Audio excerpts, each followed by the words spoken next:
back in Traverse City for our annual barn find hunting expedition in northern Michigan. No face mask, both vaccines, and we're back on the road. So I've missed this like crazy for, 18 months. Instead of the Woody this time, we're using something a little bit different. We borrowed a 440 Challenger with more torque than you can imagine. I've never driven a car like this, and it's pretty darn cool. I believe that there's some truth to the fact that a lot of Detroit families had vacation homes up here and brought fun cars to play with during the summertime and left them here. And so there's plenty of fun vehicles that were well cared for, and we're going to go out and see if we can find a few of them today. We just passed an old truck, and I think an international pickup truck, on the side of the road, and it's attached to a storage business. I'm thinking maybe we should go talk to the guy who owns a storage business, and maybe he knows of some cars either in his facility or nearby. Obviously he's old car conscious because he's got one sitting out there like a sign for his business. So we're finding a safe place to make a U-turn. Well, we'll give it a shot. So the guy's not here. The woman that works for him said that I could give him a call because he's got old cars on the property. He's not here today, but maybe later in the week we can see what he's got.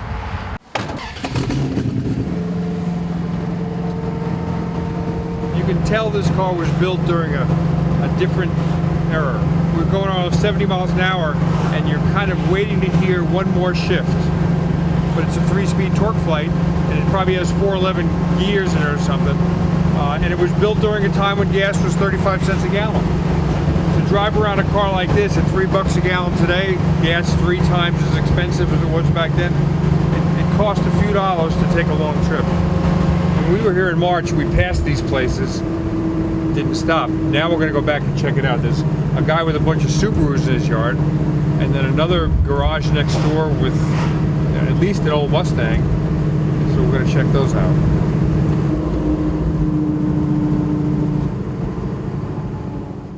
Let's say nobody's here, but that's a nice Mustang.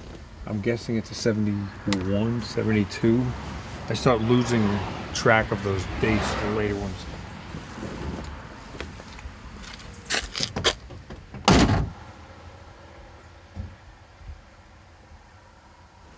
Well, this is the challenge of hunting for cars during the week.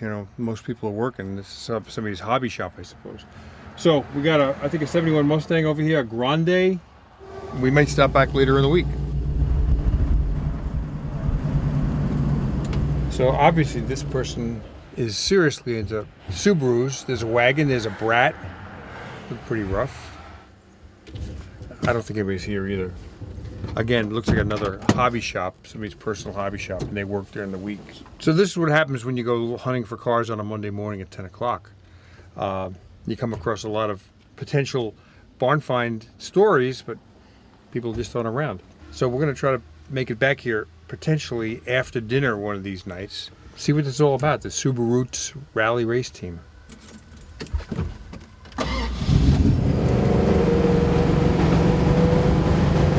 But so far we're totally striking out. People at home, people are working. So it says left and right, just in case you didn't know. So what I know about Mopars are they're kind of cheaply made.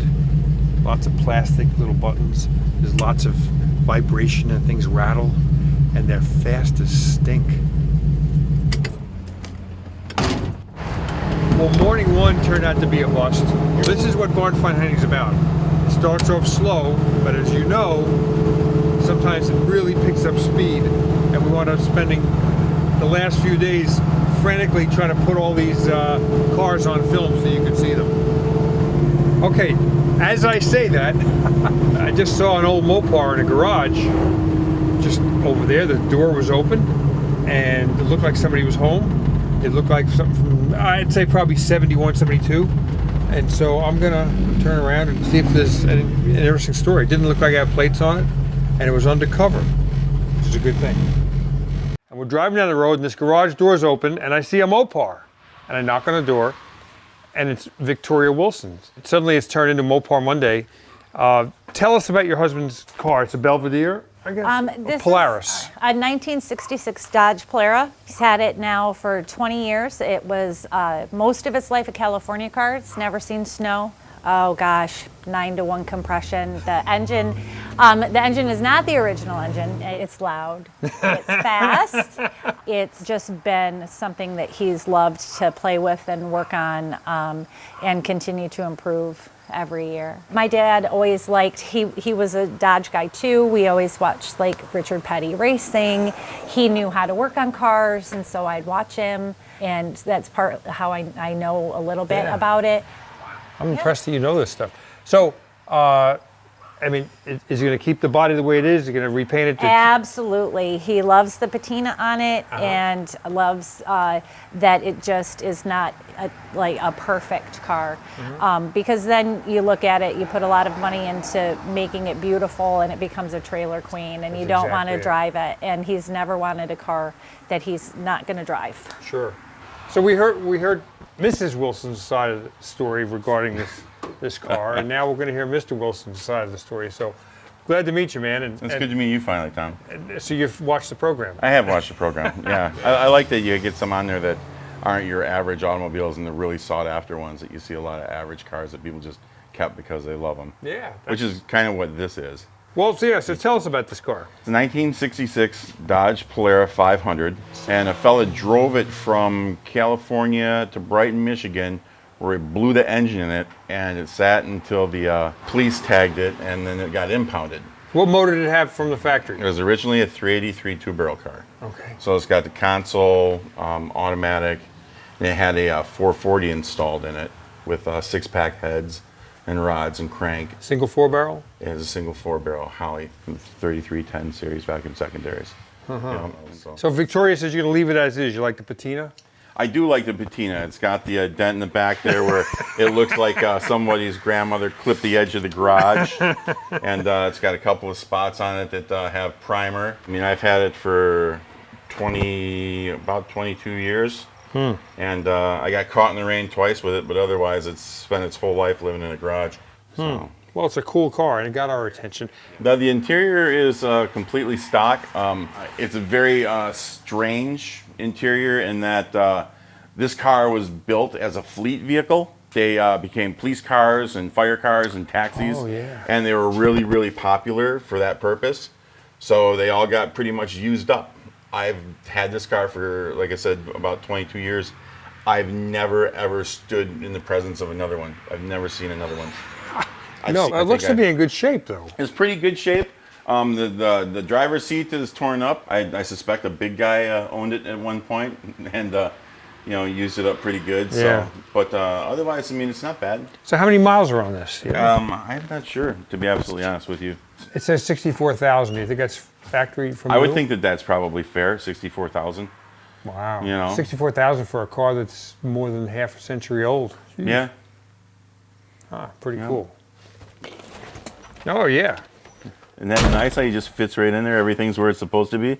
You know, there's a nice little dish where the seat is. It fit right in. That's nice. Oh. So the light comes on. Do you think it would start? I mean, the battery's still good. I'd have to, I can mess around with it to see if I can get it running. If you have the time, we have the time. Look at this. What's this all about? Offenhauser back in the 50s went on this sort of performance rampage where they built everything for anything that you could possibly imagine. If you wanted to combo something up, you could do it. So if you had a 50 Ford, because that's all you could afford was an old 50 Ford, but you had a Hemi out of a smashed up Imperial, they made something that would help you put in it. Like that, right over there. Bell housing. Oh, bell housing. You mean to the original transmission? That will hook to a 3 on the tree, and you can shred synchros and gears out of it all day long. But that's a 56 Chrysler Imperial 354 Hemi. This would be interesting here. Yeah. No, you'd ruin a good car. Yeah, I think I'd like it just like that. So. Yep. But I've tried to keep it looking pretty factory as much as I could. So the 440 was in there when you got the car? When I bought the car, yes. A friend of mine's father knew the guy who owned the impound yard, and he bought the car. Found a 440, and they slapped a bunch of parts together. They didn't go through the carburetor. They didn't update any of the stuff that needed to be updated. They just got it running, and that was as far as it went. You know, and from there I went through the rest of the car. It's a cute stand, yeah. I'm just a car junkie, Tom. Come on, you Yep, know. yep, yep, I'm yep. not the first one you've met. No.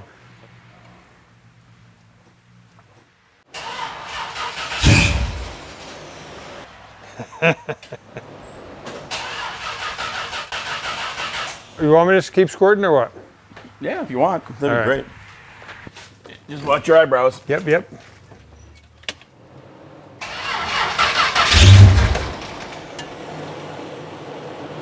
Okay.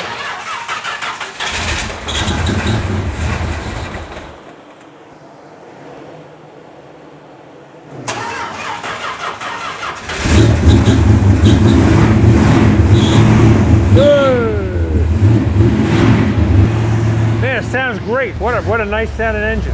What's that? Nice sounding engine, man. Thanks. So can you run on 93 octane, or you gotta? I have to run 93 octane, and I have to run it retarded. Yeah. If I want to, I could crank it up to 35 degrees and buy race fuel for it, and it's a hoot to drive.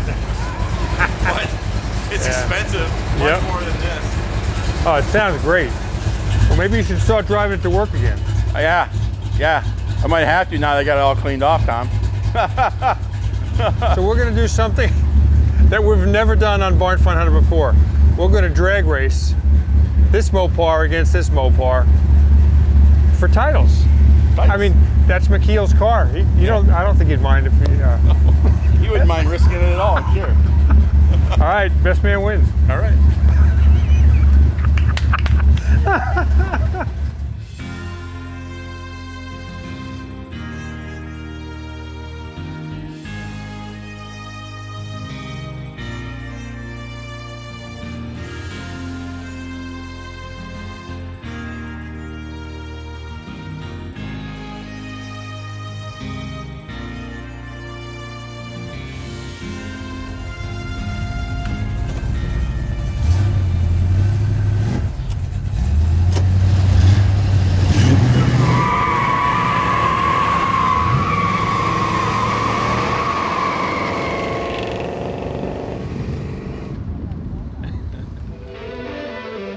What a cool car, man. That's a cool car, man. Yeah. It really is. This is gonna be a rare car in this condition in Michigan, like as solid as this car is. It is, but again, it's just one of those cars that's not a real desirable car. You know, it's a real unique car. It's just not real desirable. Yeah. And I'm okay with that because then I don't have guys knocking on my door asking me if I'll sell it all the time. Right. Who would have thought that it was a dead heat? That, like, I didn't get his title, he didn't get mine because we. No, I think I had a bumper on you, maybe. Anyway, so this afternoon we broke into the Wilson's family, and we had a blast. We've done things on this Barn Find Hunter episode we've never done before. I want to thank you guys for playing along with us because it was a blast. Thank you. Thank you so much. Great to meet you. Happy hunting.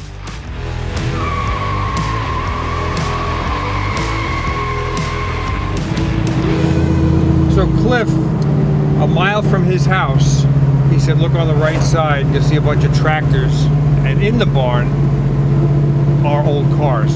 So we figure we'd just take the long way back and see if there's something to be found on the back roads.